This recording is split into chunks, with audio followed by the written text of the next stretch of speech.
masalah. Masalah manusia semua sama. Masalah manusia sama-sama galau. Bedanya dulu galaunya misalnya tidak punya teknologi, sekarang galaunya punya teknologi. Malah semakin bahaya. Karena zaman dulu orang-orang galau itu tidak dipublis. Orang-orang galau itu tidak jadi konten. Zaman sekarang orang galau jadi konten. Zaman dulu ketika ada orang misalnya nggak suka dengan orang lain, dia paling misuh di depan orang tadi. Zaman sekarang orang bisa misuh berjamaah. Artinya ketika orang zaman dulu itu dosanya mungkin cuma satu orang, misuh satu orang, orang zaman sekarang dosanya jariah, dosanya berkelanjutan.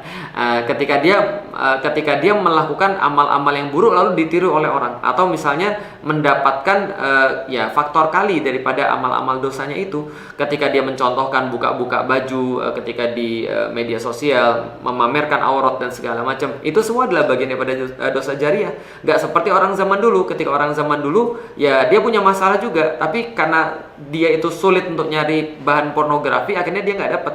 Nah, ini adalah yang bisa kita lihat. Artinya manusia tetap punya masalah yang harus diselesaikan. Nah, permasalahan yang harus diselesaikan ini, mau nggak mau, suka tidak suka, itu harus melibatkan agama. Karena kalau tidak melibatkan agama, ini nggak bisa selesai masalahnya, gitu loh maksudnya. Nah, inilah kenapa kita katakan agama itu long lasting. Sedangkan teknologi, apapun itu teknologinya, sains apapun itu, hanya untuk memudahkan kita untuk bisa hidup kita ini lebih baik. Contoh misalnya, manusia tuh punya masalah. Allah tahu. Misalnya contoh masalah dalam kehidupan dia, misal yang sederhana banget, laki-laki perlu wanita.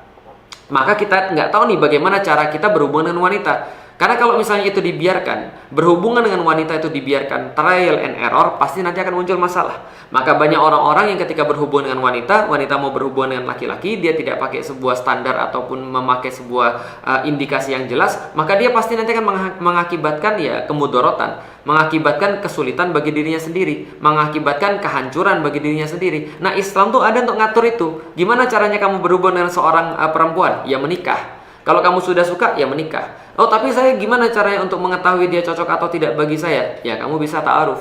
Gimana caranya ta'aruf? Islam kemudian mengajarkan bagaimana kita ta'aruf. Allah ngasih tahu seperti apa standar-standar laki-laki atau standar-standar seorang perempuan yang cocok untuk kita membina rumah tangga. Allah kasih tahu pada kita untuk apa kita berumah tangga. Allah kasih tahu ini standar-standar rumah tangga, ini kelakuannya suami, ini kelakuannya istri. Bagaimana mereka kemudian menikah? Apa yang menyebabkan mereka bisa untuk saling berpisah kalaupun mereka harus berpisah? Apa yang dilakukan sebelum itu? Bagaimana cara memperlakukan perempuan ketika dia lagi marah? Bagaimana ketika perempuan itu tidak mau melakukan apa yang diperintah oleh laki-laki? Bagaimana kalau laki